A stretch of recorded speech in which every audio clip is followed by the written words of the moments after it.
Hey there, Grumpy Old Fart here. I'm doing an unexplained phenomena video on hollow earth theory.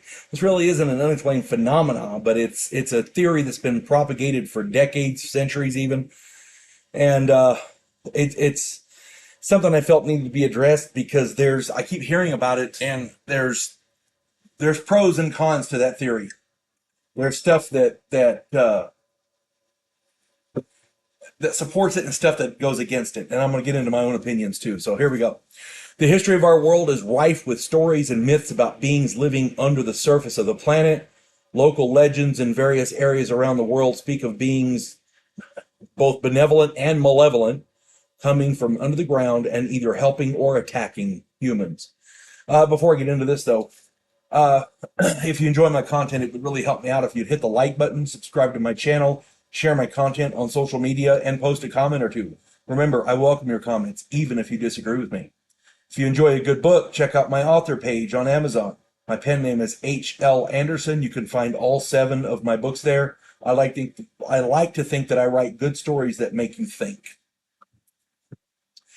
All right, hollow earth theory. Buddhists speak of the Agartha, which is a land within the planet which is inhabited by a race of technologically advanced beings.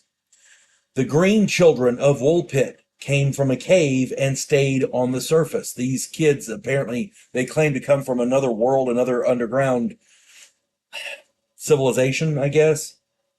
Those children were very, very real. Their descendants can be found in England today. Check out my video on these green children of Woolpit.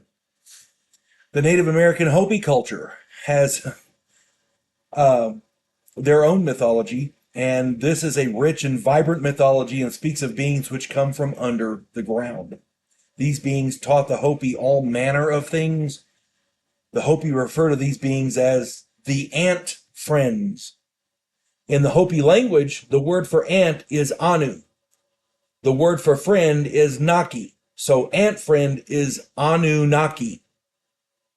The Anunnaki were an ancient mythos of deities worshipped in the Middle East, specifically in Sumeria, Akkadian, Assyria, and Babylonia. The Anunnaki are very prevalent in Eric von Daniken's ancient astronaut theory. This cannot be a coincidence. These two cultures are literally on opposite ends of the world. Different continents, the whole 9 yards. It's crazy. Anunnaki in Hopi is ant friend. And these beings apparently came from under the ground and helped the Hopi, taught them all kinds of stuff. Yeah, that can't be a coincidence. The hollow earth theory began in the early 1800s, or possibly even before. I've heard all kinds of different things, but the only one I can support is the early 1800s. This theory postulates that the outer crust of the earth, approximately 500 to 800 miles thick, encloses a layered and inhabited interior which is heated by an internal sun at the core. The most recent spike in hollow earth theory conversations was due to an alleged diary from Admiral Richard Byrd. Operation High Jump saw Admiral Byrd lead a group of warships to the South Pole, a task force, where he allegedly found an entrance into a vast underground world. Operation High Jump took place in 1947 and was a real expedition to the South Pole. The military force accompanying the expedition was considerable. It included an aircraft carrier. They planned on fighting somebody. I mean, they're not just exploring. Rumors talk of a battle which Byrd's force lost, having a number of his ships heavily damaged. The rumor is that one of his ships was cut in half by like a laser type energy weapon from a flying craft of some kind. The story of his diary, made public years later, is so fantastical as to be hard to believe.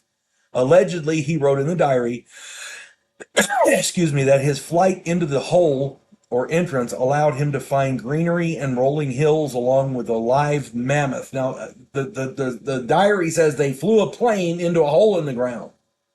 That right there, I find hard to believe. He also saw a city with circular craft with swastikas on them. Yeah. The people of the city were tall and blonde because he apparently landed. They were tall and blonde and spoke with a Germanic accent. They called themselves the Ariani.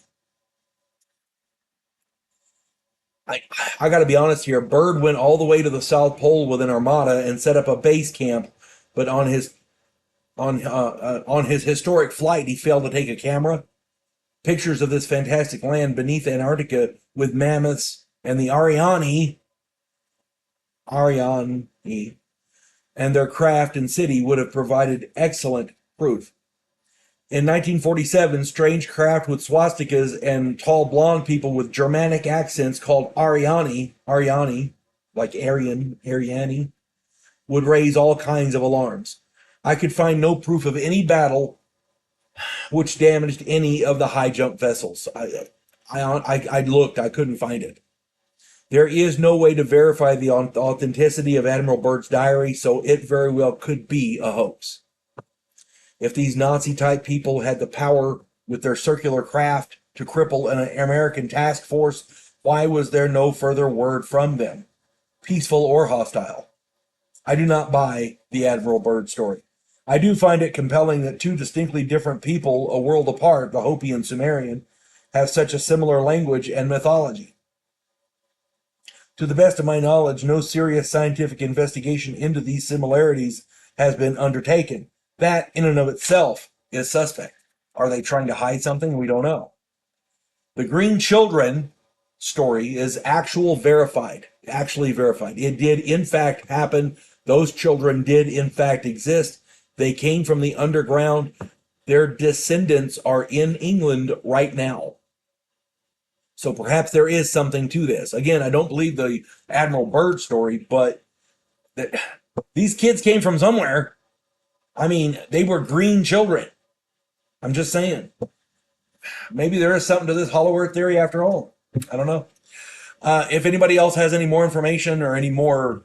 And by the way, the Hopi are not the only people with mythology of beings coming from under the ground. There's locals all over the world who talk about that. So if you have more information or different information or contradictory information, please put it in the comments. I would love to read it. Hope this finds everybody well. You folks have a good one. God bless one and all. Vanguard 1, Devo Polan, a scientific representative from a pacifist race called the Gandhiri, has come to Earth to learn the one thing that humans do better than anyone else in the galaxy: to fight. In the sequel, Task Force Terminus, Earth is at war with an alien race called the Imdola. Devo Polan's new commission in the Terran fleet exposes him to bigotry and treachery, and he comes to realize that sometimes political and military maneuvering are one and the same.